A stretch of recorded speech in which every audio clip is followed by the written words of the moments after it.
Here at the end, I'm reduced to begging you. Endure the scar. Let an insight come and find you. The monster in this case would have been emerging from a certain order of the figures, a philosophy of love. Endure the scar. When you're alone, on the bus, on the tracks, in the vacant lot, on the edge of the bathroom sink, that's where they find you. We went into the field to study monsters, and they found us, and they found us, and they found us, and they found us, and they found us.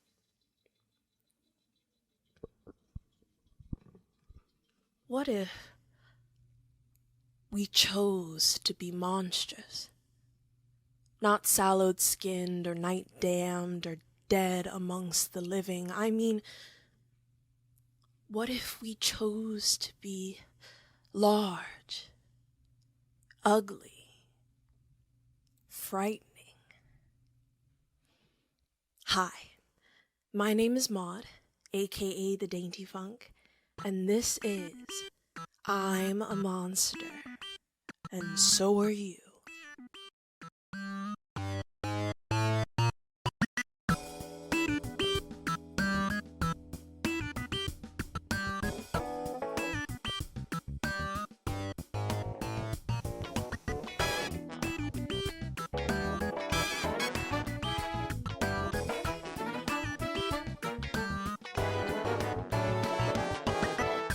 I created the Dainty Funk the summer of 2019 in an attempt to describe an aesthetic movement that marries the powers of the grotesque and horrible with that of the soft and beautiful. I believe this marriage to be at the heart of my artistic practice, and though, of course, I did not invent the relationship between beauty and horror, I pride myself in often making horrifying things that people find beautiful.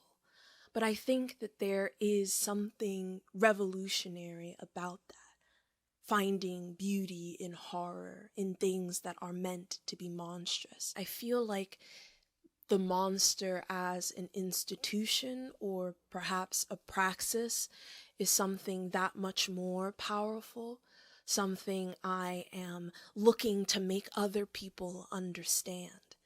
So I made a goal for myself to reach 10,000 subscribers by the end of the year, and it looks like we will be reaching that and then some. So a preemptive thank you for 10,000 subscribers, and a thank you for listening.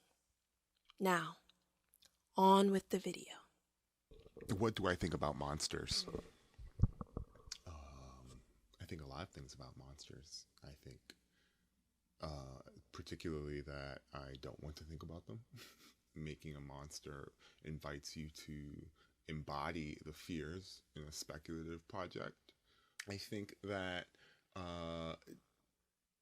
there's something about the fears embodied of Western civilization and sort of the ethno-anthropological, ethnographic Whoa. Right, like the anthropology and ethnography in the act of saying this is what's normal, this is what is different, right? And mythology being sort of, this thing that is very much related to that project, which is a colonial project. Does that make sense? Yeah. As a way forward? It hella makes sense. It makes sense so hard. So much sense. Yeah. First, we must begin with what a monster is. So, what is a monster? In the 4th episode of Sandman, after a harrowing interdimensional battle of wits, Morpheus postures toward Lucifer Morningstar. What power would hell have if those imprisoned were not able to dream of heaven?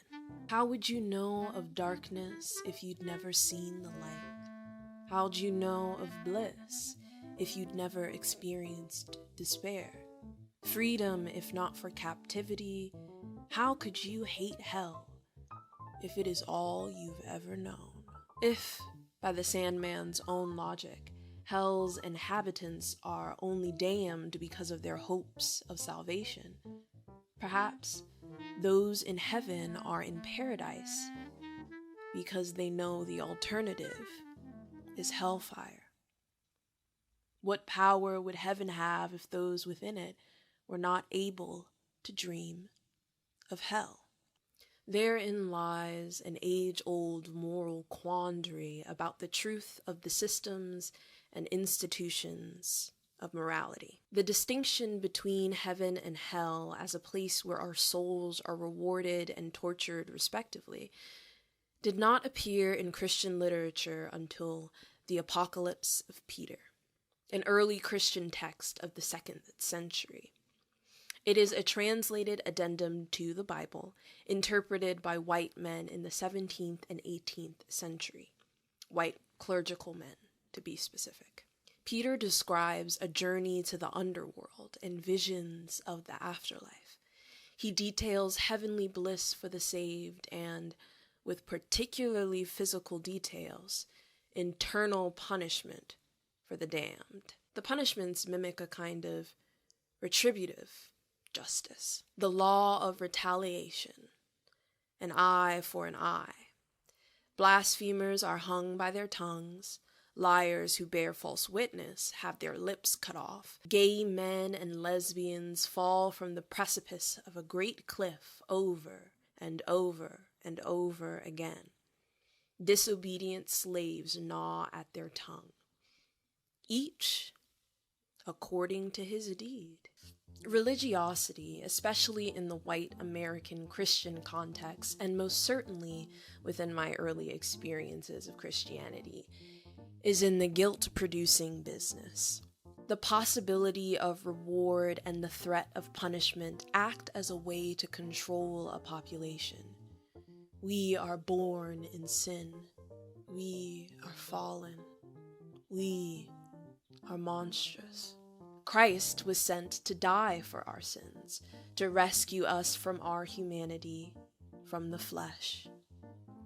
If it is a sin to kill, but not to enslave, slaves will fear damnation for revolting against their master. If it is a sin to steal and covet, but not to hoard, people are criminalized for stealing food and basic necessities, and the corporations who monopolize food products and water are left scot-free. If it is a sin to spare the rod or disobey your parents, but not to abuse your children, you get the point. My gut says that being good enough to get into heaven would ensure a torturous bliss. How could you enjoy the glory of heaven, knowing the fate of those in hell are bound for eternity? Well, my gut is not the word of God, but they've got an answer for that too. Revelations 19. Hallelujah! Salvation and glory and power belong to our God, because his judgments are true and righteous. For he has judged the great harlot who was corrupting the earth with her immorality, and he has avenged the blood of his bondservants on her. Those in heaven praise God when they see his judgments against evil. They will praise him for fulfilling his role as the perfect judge. What power would heaven have if those within it could not dream of hell? Morality is a bit of a tricky thing, something most dominant cultures opt in and out of. Here they do a genocide, but chastise a revolution. Here they steal from the poor and chastise homelessness.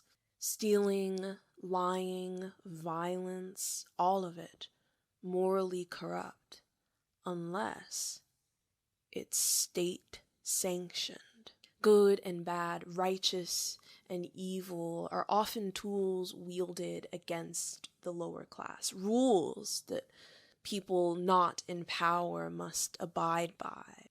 When the going is tough, and it keeps getting tougher, who cares about being good and righteous? Obedience to the moral law, of which Immanuel Kant believes religion should be an example of, appears to be an expectation that is neither universally nor willingly practiced. The failure of human moral agents to observe the moral law is symptomatic of a character or disposition that has been corrupted by innate propensity to evil, which is to subordinate the moral law to self-conceit. Kant's account of radical evil demonstrates how evil can be a genuine moral alternative while nevertheless being an innate condition. Humanity is distinct by virtue of the fact that it is concerned with the practical and therefore calculative elements of life. This video is not to shit all over Christianity. I'm working through a lot of the traumas that I've experienced growing up in a Christian household and the things that I internalized, the cop and God in my head. But at its core, the good book is chocked full of liberation theology. Lil Billiam has an incredible beginner's guide on neo-colonial Eurocentric theology versus Black theology. But the reason why slaves were so attracted to the stories in the Bible were because a lot of the stories had to do with freedom. A lot of these stories are about fighting for the poor, the most disenfranchised among us. And that I can get down with. Things like the simulation theory are always a slippery slope into fascism. The simulation theory implies that you are a player within a simulation and everyone that you interact with is fake, unreal. I'm giving it a bit of a lackluster explanation. I didn't research it enough to talk about it in a confident way, but the thing about it I know rubs me the wrong way is the implication that other people are not real. For me, I am very, almost acutely aware of the existence of others. For many people on the margins, we are forced to reckon with the reality of others quite early. I know you exist.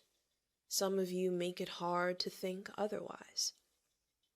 But do you know that I exist? We are beholden to these laws of morality in the state and within religious context. We are good now so that we can achieve paradise later. But what if heaven and hell is not an option? What if you have been cursed with immortality? What if you are somewhere both alive and dead? What poetry there is in the living dead. To be cursed in death with a gluttonous craving for life. There is poetry embedded in their dichotomy, their lust, their mindlessness. The first conception of the zombie appeared in Haiti during French colonization in the 17th and 18th century. Before the zombie was a slave to the flesh, he was a slave to his own. Folded into Haiti's voodoo religion, the zombie represented the anxieties that slaves had about suicide. Death was sometimes the only way to escape the brutalities of slavery, but people who ascribed to this addended voodoo tenet believed that if they died by unnatural means, if they took their own life, that they would never get to paradise and would be cursed to serve a Bokor for eternity. And I'm sure their material conditions only exacerbated that fear of deathless enslavement, to be dead and still a slave, an eternal field hand. The zombie did not become a flesh eater until George A. Romero's Night of the Living Dead. Where they once swore fealty to a master, Romero's ghouls swore fealty to their hunger. The modern zombie movie is something else entirely. Still mindless and insatiable, these rotting creatures are aimless sacks of uninspired flesh, until they hear a snap of a branch, or a whimper, a scream. They are faster, stronger, and more monstrous than their predecessors, undone by their need for the living. The horror of the zombie used to be in the bones they left behind, the sacrilege of cannibalism, of flesh in the mouth and between the teeth, the unsettling disposition of undead hunger. Now, that fear lives in the horde itself, the spread, the virus. I think like bottling it and then not only bottling it, but bottling it and then maintaining some kind of presence online, it's just exhausting. Like, I'm not finna sit up here and act like, oh, I'm gonna get on TikTok and use the funny sounds and da-da-da. No, that's a lie. Because guess what? As soon as that I turn the camera off, I'm gonna lay down and cry somewhere. So, you know what I'm saying? And like, I feel like what's been great, especially I'd be on TikTok live, like, and I'll like in my little like live description I'll be like sad lesbian check in, like, you know what I'm saying? Like check it, and I'm gonna be like, yeah, like this is what it is. This is how I'm feeling. And honestly, if people think that's performative, fine, that's authentic to me. Mm-hmm. You know what I'm saying? Like, I'm finna cry. Yeah. I might feel humiliated about it on the inside, but for me, it's one of two things. Like, either, because, you know, Gemini moon, I have to, like, talk through it, and I'll just ramble. But then sometimes there really isn't words for it, so then obviously I'm a musician, so, like, maybe, like, I'll sing a song, or, like, I'll just wail on the microphone. Mm-hmm. And it's nice finding people that can resonate with that, because like I think being in a dissociative state or like pretending everything's dandy like is even more exhausting. Yeah. And that shit makes me even more sad. Exactly. You know what I'm saying? Like, absolutely. Yeah, I feel like there's been this rhetoric about how misery is not productive, and it's mostly coming from people critiquing like sad white girls on the internet. You're white. You fumbled the bag. Right, you fumbled the bag. Why are you sad? You fumbled the bag. Why are you sad? Don't be sad. People fail to realize how much community and bonding that marginalized people, especially for me, deep dark-skinned people, how much I'm able to find community through the somber, through the misery, through the grief, because the world we live in is not procuring happiness for me. That's my question. It's like, what are you happy about?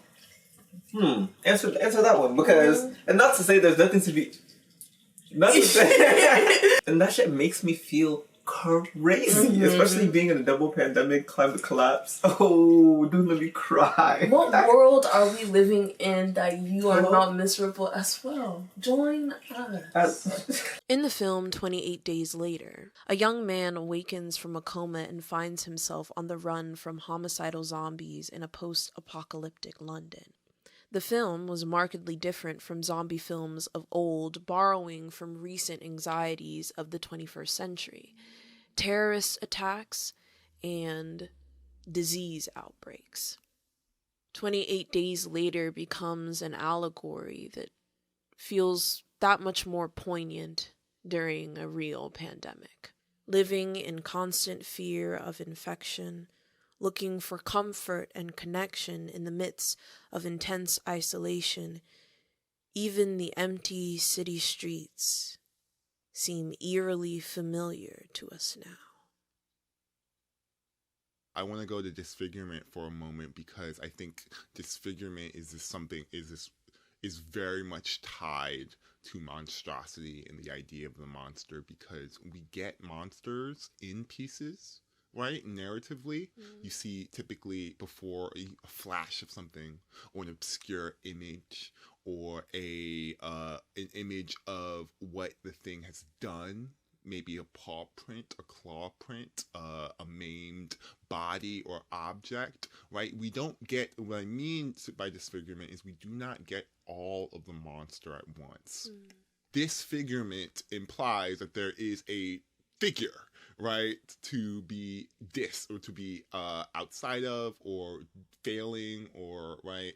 And so we have in our heads what is normal and what is right, and monstrosity invites abnormalcy, right? Like, oh, this thing is wrong. Their shoulders don't move the way they're supposed to, right? They have an uncanny movement, too many body parts, not enough certain body parts, and that is kind of like weird.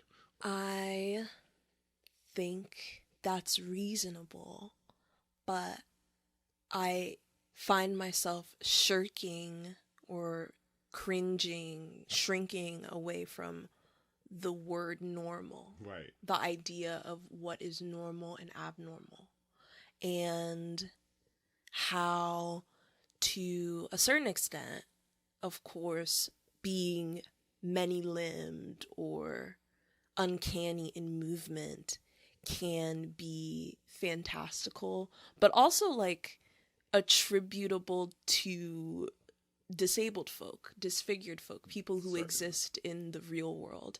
And so I wonder then, for me, I also have like a very sympathetic lens towards monsters and monstrosities. I don't know if a monster is something that we will intrinsically do if left to our own devices, or are a product of kind of our devices, right? Like, okay, human beings are storytelling animals. Stories typically involve characters. Characters are stand-ins for certain archetypes, point of views, ways of thinking, and then the monster is a narrative device, a literary device, and possibly a speculative device that gives personhood to the deviation, right? The thing that is outside of the realm of good or normal. Pandemics tend to disproportionately affect the already monstrous among us.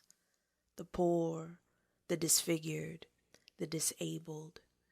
These communities are populous and vulnerable, and are often abandoned during global health crises, especially when those crises only affect certain communities. In the 80s, it was the AIDS epidemic, a virus that disproportionately affected gay men and people who injected drugs, the easily discarded, undesirable, and deviant.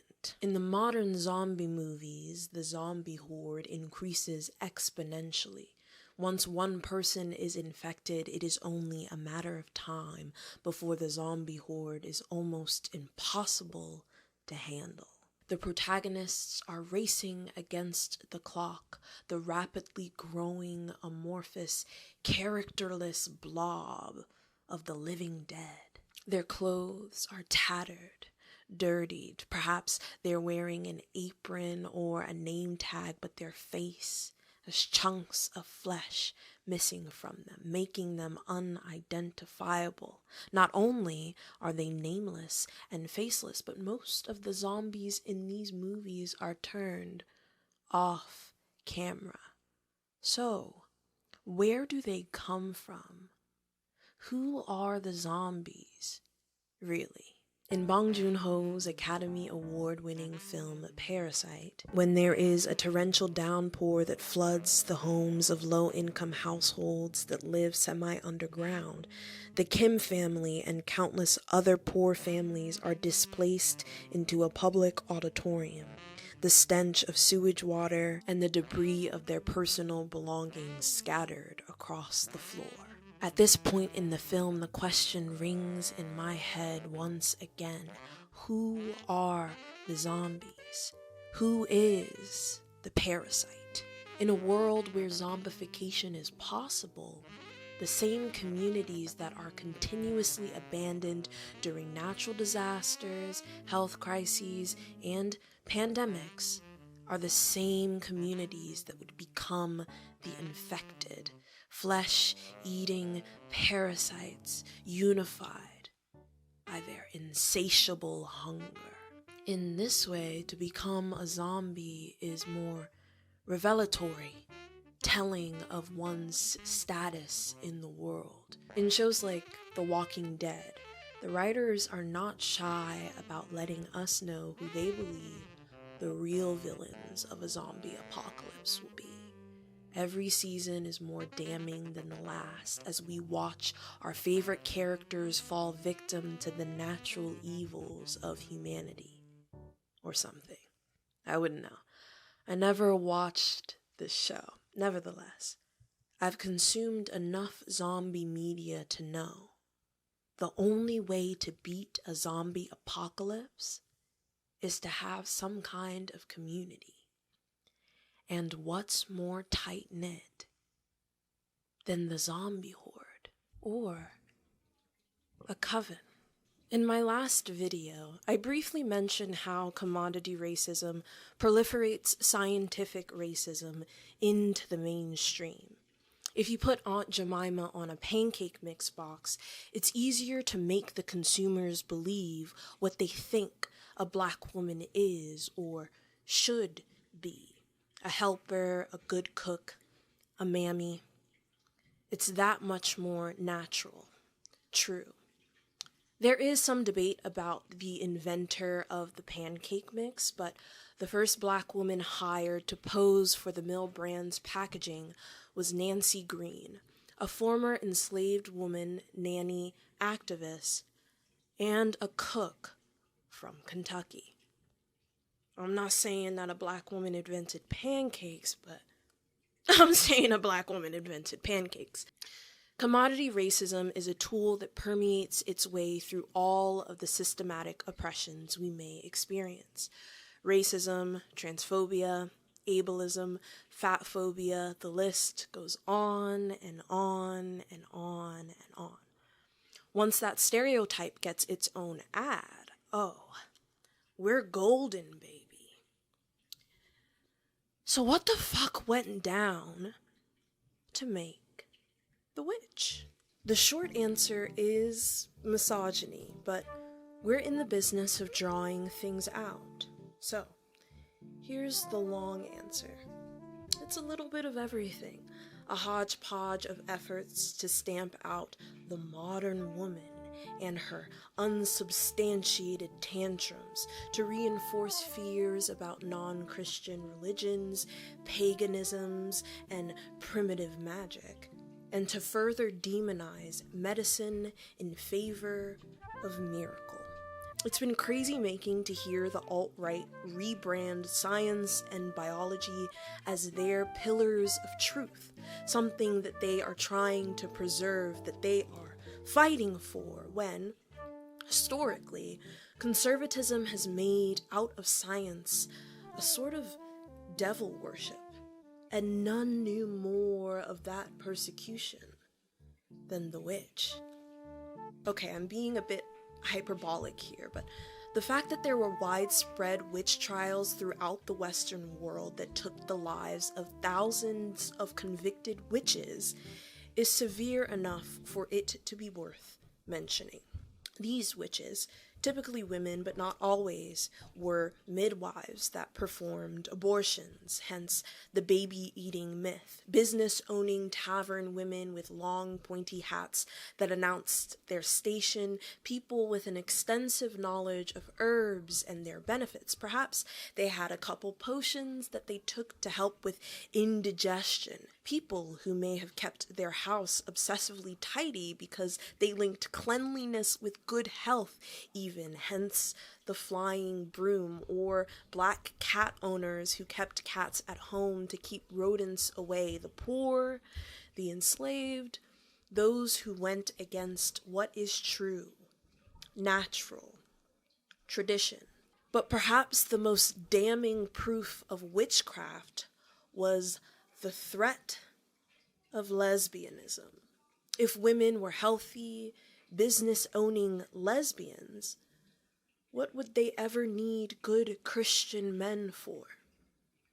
If you say truth and mean tradition, that this is true and natural because it's always been, if you cannot go past what's always been to something new and unexplored, then I know when you say, because it's always been, you mean this is true and natural because it has to be, because it is all I know. But the zombie's fealty has been redefined before, from slave to flesh eater to horde. What if the zombie's fealty lied with his fellow zombie man, with his community? If we went beyond the mindlessness and the cannibalism and embraced the true covenant of what being a zombie entails, being tethered to one another, running feverishly, clumsily toward a common goal. That's who the tethered are in Jordan Peele's Us. These zombies look more like us than any of their ancestors. They're exactly like us in almost every way, and they are fighting for their humanity, for their right to be above ground, to spread their hands across America. Holding hands is not as revolutionary as Ken Cragen would have you believe, but the point still stands. In all of these films, the zombies are antagonists, but do they have to be? What if we embraced the zombie within? What if the zombies were on our side? Also, just the idea of like this individual self-care, like it's very rooted in individualism, very rooted in capitalism, And like white supremacy. and white supremacy. Also, it's the new age girlies too that be blowing me. Like, oh yes, starseed and aligned chakras and da da da. Shut the hell up. And I'm performing it too. And I'm performing it as well. The idea that performance is less authentic than what people believe to be the real you. It's like you are performing every day with every person that you come in contact with, in the same ways as when your mom is in front of you and you act a different way, and when the camera is in front of you and you act a different way. That is just the human experience. Right. And sometimes I feel in being able to gift our misery in that way, like be able to wrap it in the confines of performance, it can often be more authentic, more true to you in the curatorial sense. How many times have you filmed, and how many times did you have to laugh in the same at the same time mark at the same you know what I'm saying? Like, let's be real. Let's be real. Let's be fucking for real. If you're running from yourself, that's your own problem. Carry that on your head by yourself. As for me, especially with the pandemic, it's just like I'm not spontaneous anymore. Like I'm not out here. You know what I'm saying? So it's like I'm gonna find ways to connect. Back to what you were saying about the dissonance, the delusion that you have to have in order to not give in to this very heavy grief is that, oh, everything is hunky-dory, everything is fine, and the only way that illusion stays in place is if nobody else is breaking the fourth wall. No one else is screaming into the void, because my misery is a mirror to yours. And so now you're mad at me. You're telling me to pim because you can't cry on Instagram. Babe, that's not my problem. That's not my own. That's not my own. As for me, lights, camera, hushing. Especially when you feel like nobody is hearing you. You know what I'm saying? It's just like, oh, y'all gonna see this side of You gonna see it. And be afraid. Yeah. Be very, because very you should be afraid. Yeah. Yeah, You should be niggas are not afraid enough for me. I'm always gonna bring it back to the pandemic. I'm like, oh, like, so you're in this crowded club.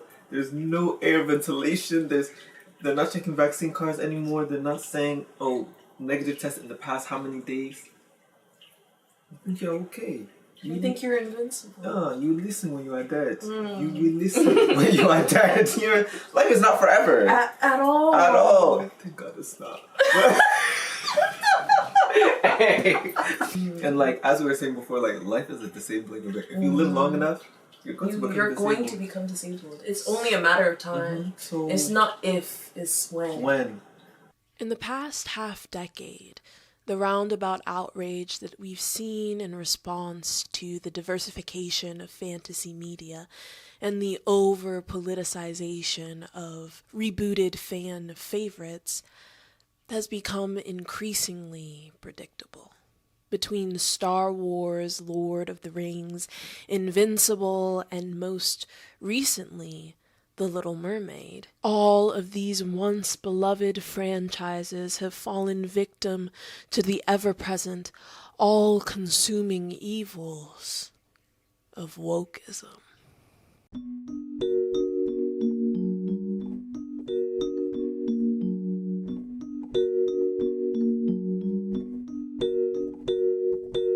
Every day, I thank the stars that I did not participate in fandom discourse until my prefrontal cortex was at least 75% developed.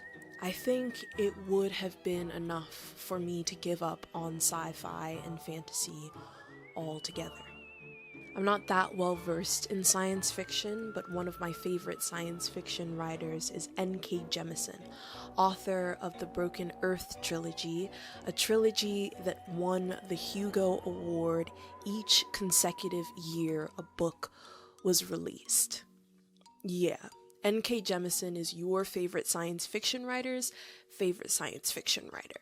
In her 2013 essay, How Long Till Black History Month, Jemisin celebrates the then recently released The Electric Lady album by Janelle Monáe and its revolutionary possibility.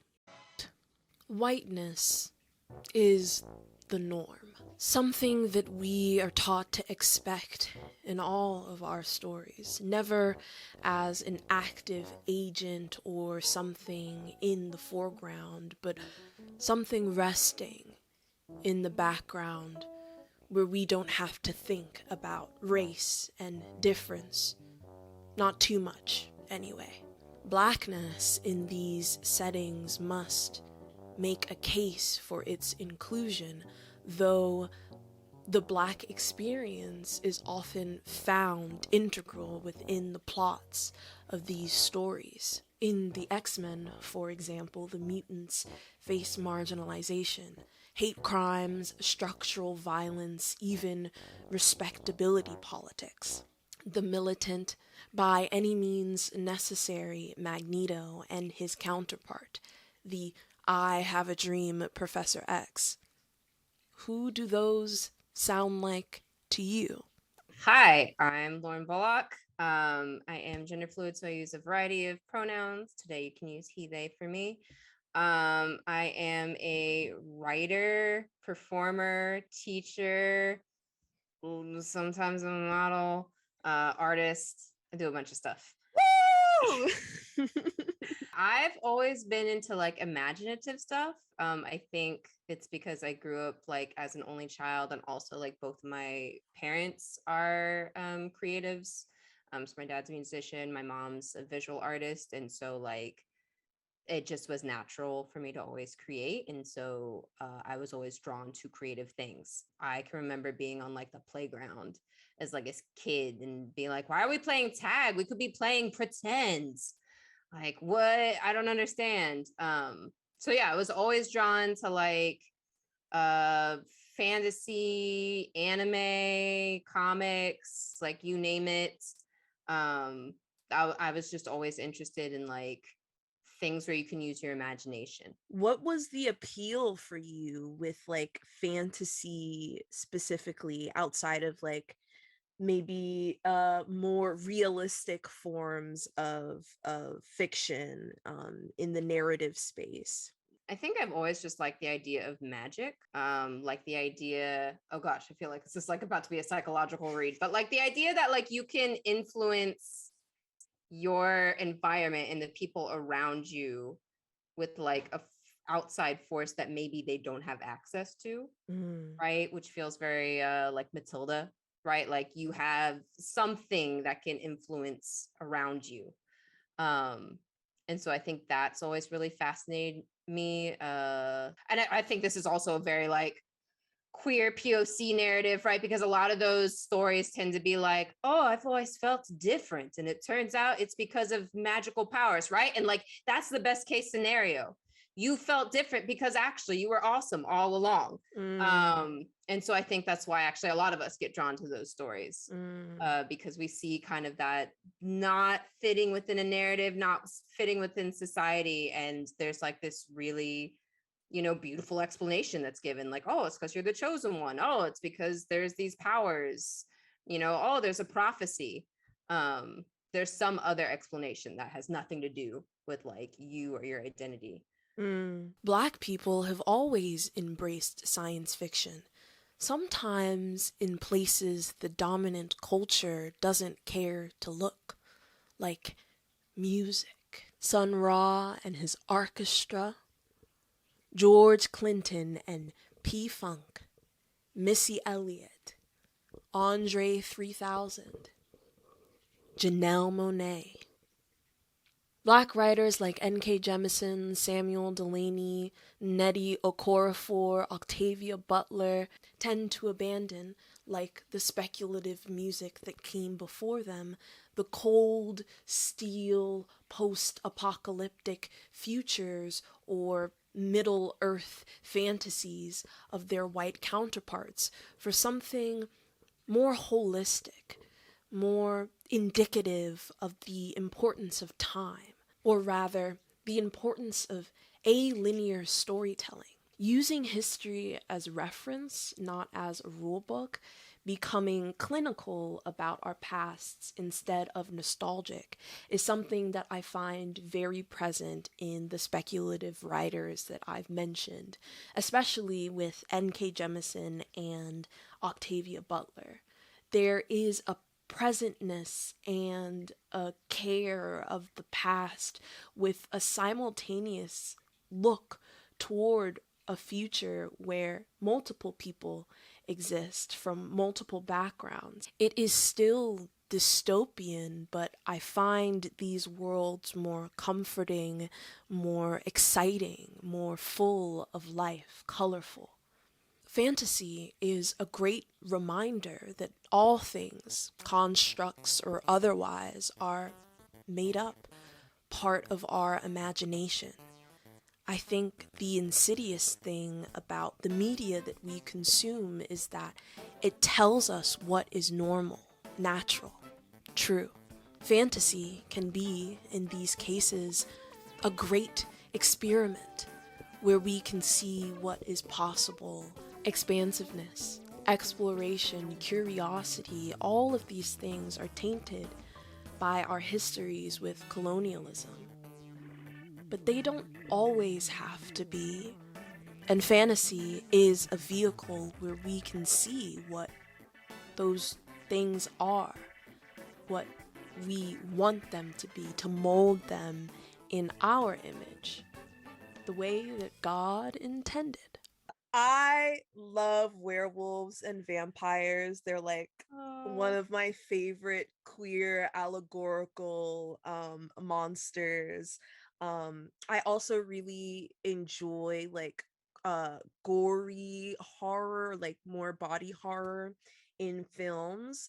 And I find the werewolf such like a allegory to like the trans experience, especially when it comes to the ways I feel about my body at times.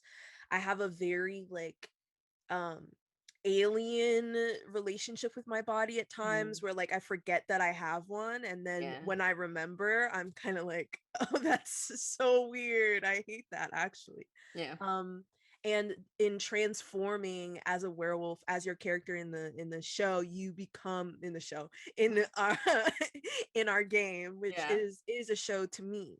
Yeah, same. I watch it like it is a television show, my favorite one.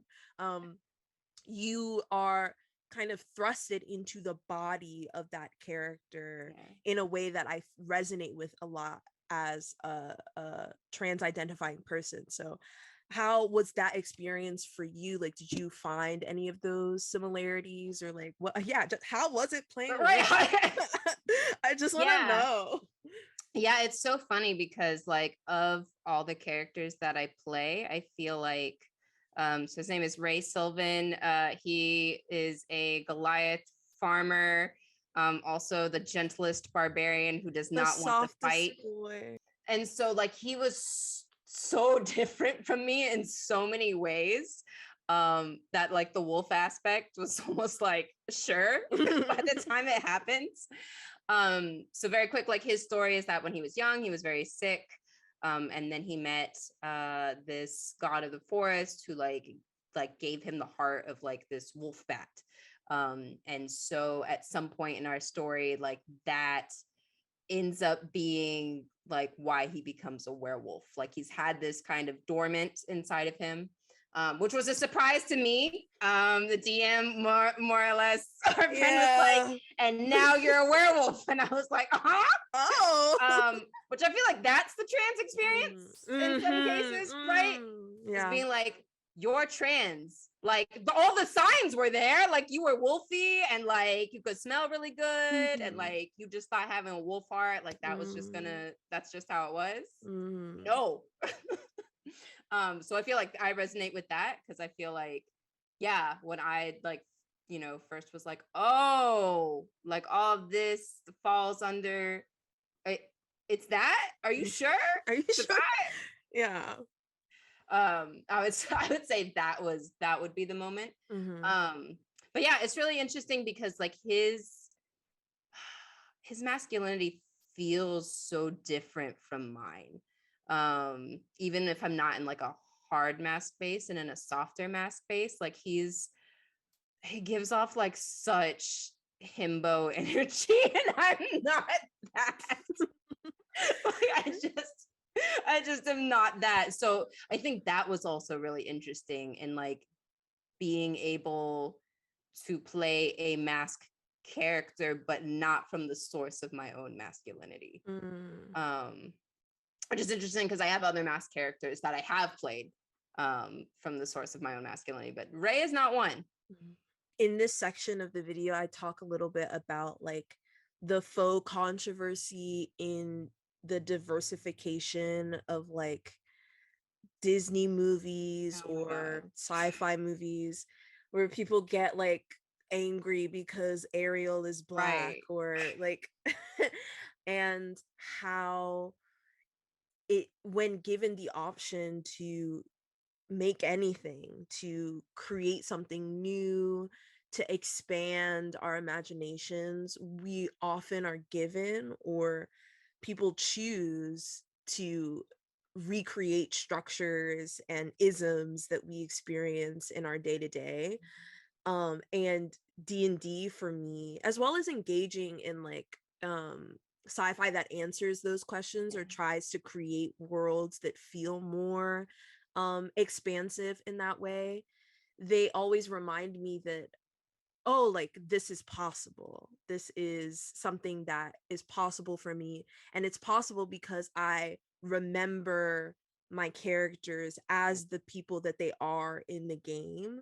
And it comes naturally, it comes easily, especially when you're playing with people who are also kind of moving from that space. The Little Mermaid story didn't particularly touch me when I watched it as a child. Movies like Hercules, Mulan, even Pocahontas tended to have more of an impact on me in terms of how much I wanted to watch the movies again. The Little Mermaid never really did that for me. But I do remember coming across the original Little Mermaid story in college. And that story resonated with me in a way that felt kind of revolutionary. In the original Little Mermaid story by another white man whose name I will not bother pronouncing, the Little Mermaid, after failing to have the prince fall in love with her, drowns in the sea. My favorite part of the story is that there is a distinction between humans and mermaids beyond their legs and their fishtails. Humans have a soul, mermaids do not. Yes, the mermaid is in pursuit of the love of this prince, very similar to the Disney story, but she is also in pursuit of her soul. I struggle to find words other than humanity, and I don't think that's quite what I mean, but the mermaid is in search for something that humans have that she does not. And she fails her mission and is given a choice between saving the prince's life or killing him to get her soul. In this story, the consequence for failing is death, not just a return home or an embarrassment. She is told by the sea witch that if she fails this mission, that she will die. As she is returned to the sea, instead of dying in the ways that we would think, she becomes a daughter of the air, a transparent, ethereal being that can fly without wings. Amongst this eternal sisterhood, she can dedicate 300 years to good deeds and receive a soul. She is given a longer journey, a more taxful journey, but a journey I think aligns with the decision that she made to sacrifice herself. In a lot of these mystical stories, I feel that power and beauty and etherealness means nothing when the hero is given a chance to be violent toward the women in these stories. The fact that her violence is a one that she chose, a one that she does unto herself, that she's given agency in the pain and hurt that she experiences, and is then rewarded with this guarantee of her soul one day, eventually. I think that's a really beautiful story. It only enriches the story when other cultures and interpretations are added, considered, remembered, when we write new stories. So when I heard that there was going to be a live action Little Mermaid reboot, I'll be honest, I wasn't particularly excited or surprised. When I heard that Halle Bailey was going to be the Little Mermaid, I became a bit wary. In fandom spaces, it has become almost laughably predictable how fans will respond to a diverse recasting of previously predominantly white male storylines. I think it's ironic that a lot of these high fantasy or sci-fi fantasy stories often at the heart of them involve rebellion or revolution. There is an understanding of race-based oppression with classes like the orcs or the giants or even the dragons. But when asked to imagine Black people within those stories, within that fantasy, there is a blockade, a resistance of sorts. It's unfortunate that when given the option to imagine any reality, people tend to choose to recreate systems of class and oppression, and even sometimes go as far as to justify those things within the mechanics of the game. There's a sanctity about fantasy that implies some kind of escapism, and when confronted with the horrors of the real world by seeing a Black person, it begs the question, if you don't want to see Black people in your fantasy, in your sci-fi, if it is wokeism, what are you escaping from? We can imagine a world without colonialism, without money, racism, without classism, without any hierarchical systems. There is a continual effort to recreate those systems within the fantasy that we see, down to the way the characters in these stories look. This is more a failure of storytelling than it is a failure of representation. I wasn't looking for another Little Mermaid story, but I would have been perhaps more excited if there was an exploration of the other mermaids in the world. Ariel has sisters, a father, an aunt. I think people forget Ursula is canonically Ariel's aunt. I'd love to get a story about Ursula and Ariel's dad, whose name I'm forgetting, though I'm not forgetting what he looks like. Beef Daddy. Anyway, also, I know how Disney production works. I know what it takes to make a movie, and people are more willing to put money behind a production if they already know it will do well. Even if all of the comments aren't the nicest, and if the dislike to like ratio is kind of ass, I'm confident that a lot of people will be seeing the movie. Like I said, mermaid stories existed long before The Little Mermaid and its predecessor. I remember when I lived in Ghana being told stories of Mamiwata, a seductive river creature who snatched kids into the sea below, usually told to keep us away from the water. Or Yamoja, a half-woman, half-fish creature foretold in Yoruba religion. Some believe she followed enslaved peoples during the transatlantic slave trade and disrupted the ships that held them. Others believed she followed close behind to bring those who died during the journey home.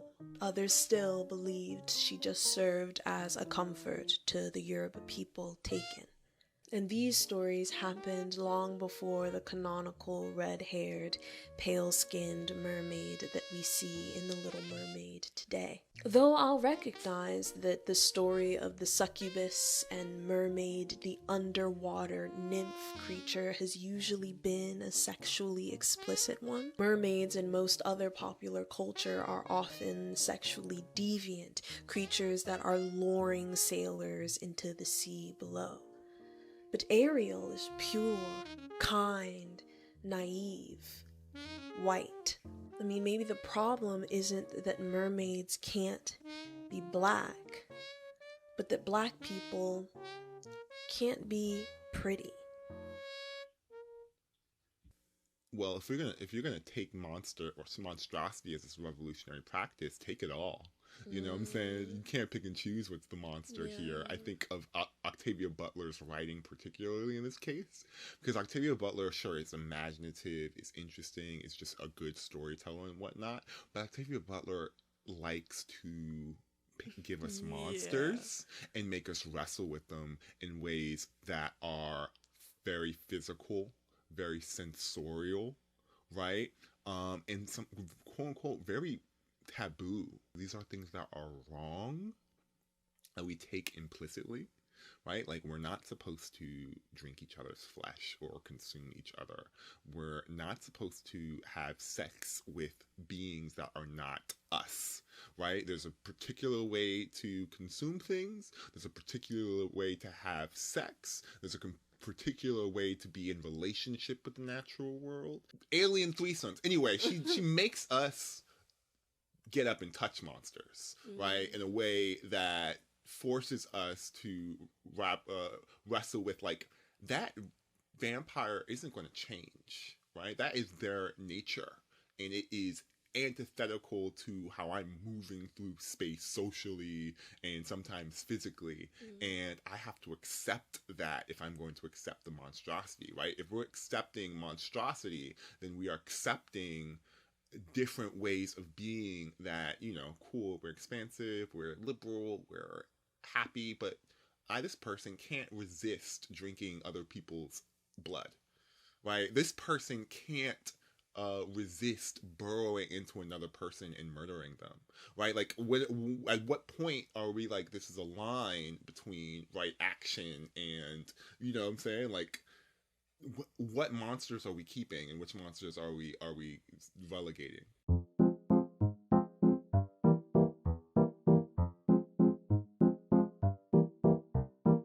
I find myself wishing that conversations around racism and whiteness were more prescriptive than accusatory. The symptom of whiteness, the disease of whiteness, the failure of whiteness fails us all, and I wish we could be more clinical about the conversation, though I do not mean clinical as in without emotion. It is easy to discount the testimony of people who have experienced racism when you frame it that way. I mean, with the intention to heal, to cure. The Little Mermaid's whiteness perhaps allows for a closeness, a relatability for white audiences. She is pure, kind, naive, and beautiful. She is a fictional woman that upholds the institution of Eurocentric beauty. I think there is a fundamental misunderstanding of what I mean by beautiful. I do not think myself hard to look at. I actually find myself quite attractive. I also find the creatures that I create, the monsters that I inhabit, the creepy yet beautiful spaces that I live in, beautiful as well. I understand that that is not the norm or the institution of beauty. I'm not upholding those things by believing that to be beautiful, but I am still affected by the institution of beauty and how well or not so well I fit into that mold. Fab Socialism has a video talking about Mariah the Scientist and how lots of the missteps in her early career may have been career-ending if she was of a darker complexion. In that video, she references Belly of the Beast, politics of anti-fatness as anti-blackness. And in it, the author, Deshaun L. Thomas, characterizes words like ugly and beauty as not only things that we feel, but things that are assigned to us. It's not just that whiteness is beautiful, but that white people can use beauty as a way to elevate themselves within systems, to gain advantages that they would not otherwise gain if not beautiful and white. In this case, I posture that perhaps monstrosity is another thing assigned to us. the body positivity movement has gone through its fair share of debate on what it means to be positive about the body. Does it mean that the body is beautiful? Should we opt in for a neutral stance of our bodies? Should we aspire to beauty at all? I understand the frustration, the want to abandon this institution wholeheartedly, but I cannot help but feel that we are missing something fundamental. Beauty as experience, beauty as toes in the sand, beauty as a rogue wave. There is a truth in beauty. There's something that's always been true there that I'm remiss to abandon. Keats said that beauty is truth. Aristotle believed it symmetry. Pythagorean mathematicians say that beauty is negative 1.6180339887. The golden ratio. Beauty is not just a visual experience. It's a characteristic that provides a perceptual experience to the eye, the ear, the intellect. It is the qualities that give pleasure, meaning, or satisfaction to the senses. The debate of what beauty is, usually, for me anyway, ends with, well, I know it when I see it. Like, wow, that was beautiful. So what is ugliness? Some may call it a failure of understanding, a failure to find the beauty hidden beneath the surface, the weakness of the spectator. Aristotle's theory of beauty requires the art, the object of desire, the sunset, to elicit pleasure upon experiencing it. But what of art that elicits feelings of terror, horror, pain? Is this not art, too? Outside of enhancing the beauty that may exist around it, does ugliness not have some function? Descent is one of my, takes place in a cave. It's a group of girls. They have these fun, posh British accents. They're also adrenaline junkies. They like to go caving, adventuring, that sort of thing. And so basically they go in this cave to discover a new cave system, and they encounter some very ghastly, very nasty, slimy humanoid creatures in there. And it's a lot of drama because it's like all women. There's a lot of like this homoerotic tension. There's betrayal. It's a lot. It's a lot. Love. Yeah, Incredible. so that is like one of my favorite movies, especially because of the betrayal aspect. Like doing a deep dive into like weirdly tense, passionate, like femme relationships is something that I've always just been interested in. Like it's one of the types of media that I consume the most. And I think horror is like one of the most perfect spaces to explore that. So The Descent is definitely like number one. I'd have to obviously throw in Jennifer's Body because it is also about that homoerotic. Of course. Naturally. Mm-hmm. And if I had to pick a number 3, something that is like more like recent that I remember really shaking me, I have to give it to Mr. Astor, and I have to say Midsommar. That really like sent me into a cult era where I was just consuming a lot of just like media around white people and cults and like ritual and yeah, that one Yeah. really He put took his me to a foot in place. that. He put his foot Yeah. in that one. He really did. Oh my gosh, it's so interesting how all of the films that you mentioned kind of center around the femme experience. And I find that horror as a genre in both literature and in film, like directors are able to explore taboo subjects like queerness and femininity in ways that they're not able to do in more mainstream genres. And so I found my first experiences with like queerness in film also coincided with my first experiences with horror. And so I wanted to ask further, kind of like talking about your experience with looking at the way that femme people interact with each other in like an erotic and very intense way in horror, and how that is relevant for you and your Black queer experience.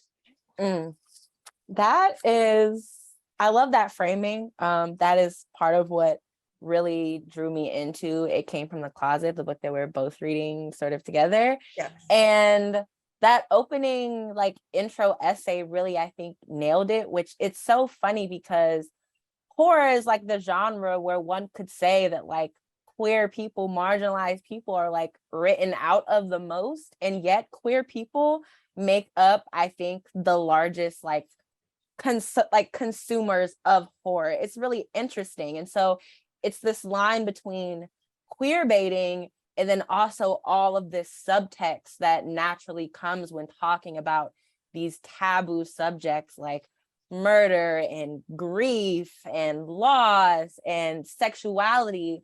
And it's just so interesting that like there are hardly any like outwardly like this is a horror movie for queer people, and yet all the girls love this one movie that's about this very right, exactly. this cishet experience. And it's kind of like, what are we doing watching this? But we know exactly why we're watching it, because it's actually for the girls. Yes. Thus, we find ourselves at the paradox of tragedy. It'd be better to deny ugliness altogether, to claim beauty can be found in everything, that it is in the eye of the beholder. Many philosophers did maintain the unreality of ugliness. Objects are beautiful by virtue of their form, but if this is so, then ugliness does not exist. It is. Therefore, it must be beautiful. The sublime, overwhelming, menacing, and intractable to understanding and control. Friedrich von Schlegel, one of the founders of German Romanticism, created the theory of ugliness at the close of the 18th century. Not the unbeautiful or the negative absence of beauty, but ugliness as a species of beauty with an aesthetic value. Okay, but what does that mean? How does that make ugliness and beauty different? Perhaps it is a question of expression. What kind of emotions are rendered? Pain, uncomfort, displeasure. Ultimately, I think it is a question of ugliness's use. The weakness of the spectator describes the determination of beauty and ugliness as much more closely tied to the perceptual and emotional capacities of the spectator. The attitudes affect them more than moral and cognitive values. The transvaluation of what has previously been accounted ugly, which is endemic to the history of art and taste, is characteristically credited with being an enlargement of sympathy and a refinement of discrimination.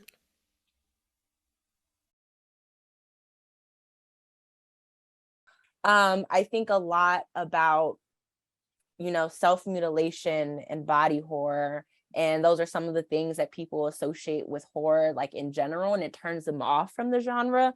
And it's actually one of the genres that I love the most. I love a nasty, slimy, disgusting, goopy movie because I'm like, we are these disgusting, nasty creatures. We're literally so disgusting, not It's even just on a like gross. biological level. Like, first of all, we have this nasty swelling liquid coming out of our pores when it gets too hot. You mean to tell me I got these nasty little coarse hairs growing from all kinds of places? So like, not even talking about the nasty biology of humans, but like spiritually, we are so nasty. Colonize this entire planet. We are so disgusting. Yeah. And it says a lot about, I think, humanity and horror, that people are so turned off by something that is so in your face and disgusting, that humans are capable of. That's my favorite crossover. Like, I love me a monstrous, a gut-wrenching, nasty death. And also I like when a slasher does that shit too, because it reminds us that humans are capable, and I think the healed body really just reminded me, one, of how capable I am, like, or people are in general, with the things that we can do with our bodies, and also the freedom that we have with our bodies that we don't always allow ourselves, and a lot of people also don't have. And that is something that really appeals to me about monsters and horror media, is the freedom that they feel that they have, on whatever realm they're stalking or whatever town that they're in. They just feel like they own that shit. And I think that's one of my biggest takeaways from watching a monster really do their thing, is like, how can I walk in this earth and this monstrous body like I own it, and like not be afraid of the reactions that people give me or the reactions that I receive. In 1902, Charles Horton Cooley introduced the concept of the looking glass self, the reflection of what we believe we appear like in front of others, and how we are actually viewed and conceived. The concept of self, or of one's sense of identity, does not just come from our direct contemplation of ourselves, but also from social interaction. Social identities are created this way and are often structured as dichotomies, binaries. Woman is the other of man, stranger is the other of native, abnormal is the other of norm, deviation the other of law-abiding, illness the other of health, insanity the other of reason, lay public the other of expert, foreigner the other of subject, enemy the other of friend, and monster the other of human. Last video, I talked a little bit about the flattening that this otherness affords, and I got a comment trying to emphasize that this flattening happens to white people too. Whiteness is a construct that has been defined and redefined to include or exclude whoever it pleases, to prevent the Irish or the Italian from colluding with enslaved peoples, expand the definition of whiteness to include them, make that much more real the illusion of power. Then they'll defend it on their own, and when the time comes, you can kick them to the curb.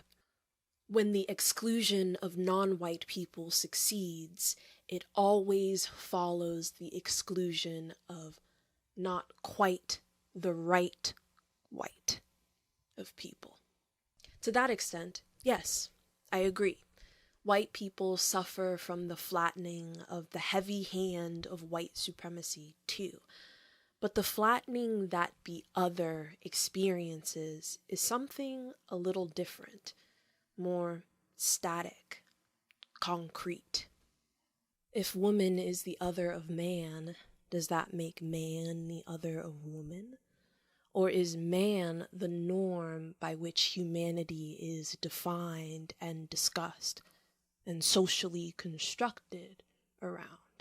We experience binaries of otherness throughout our everyday lives to the point where we may assume that this is natural, that humanity is predisposed to make one and then its other.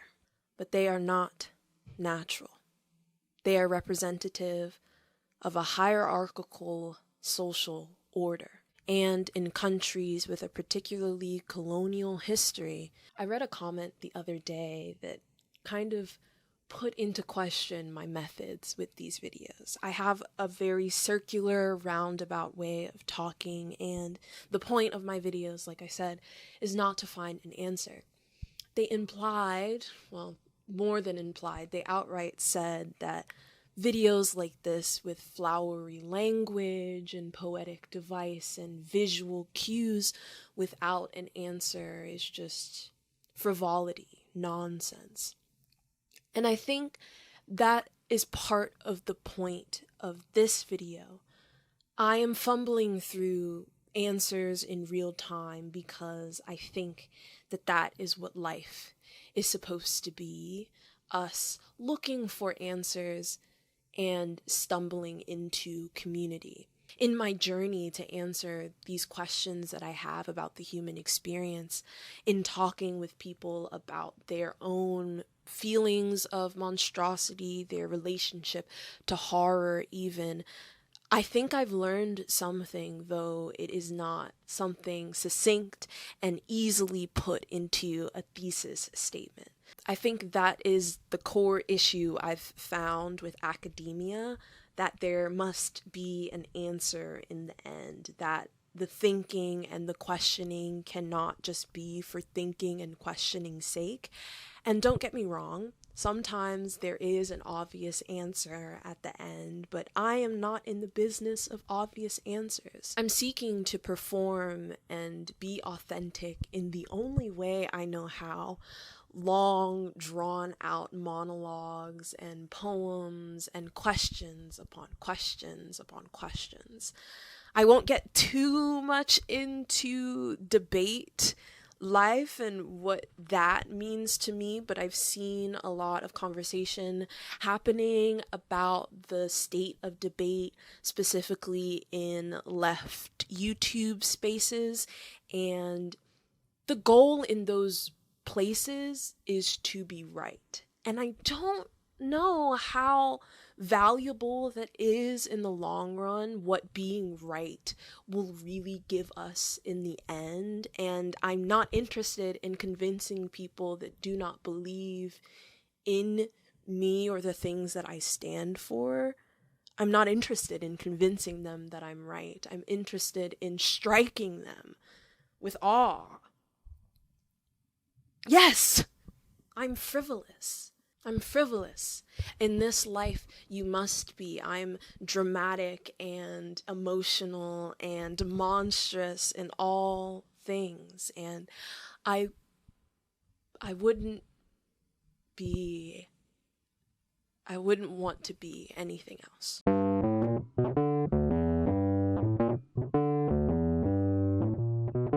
Here's my answer. Be monstrous. I mean, have community. Decolonize your imagination. Embrace your ugliness, your otherness, and the ugliness and otherness of others. Be monstrous, big, frightening. Love hard, and without reprieve.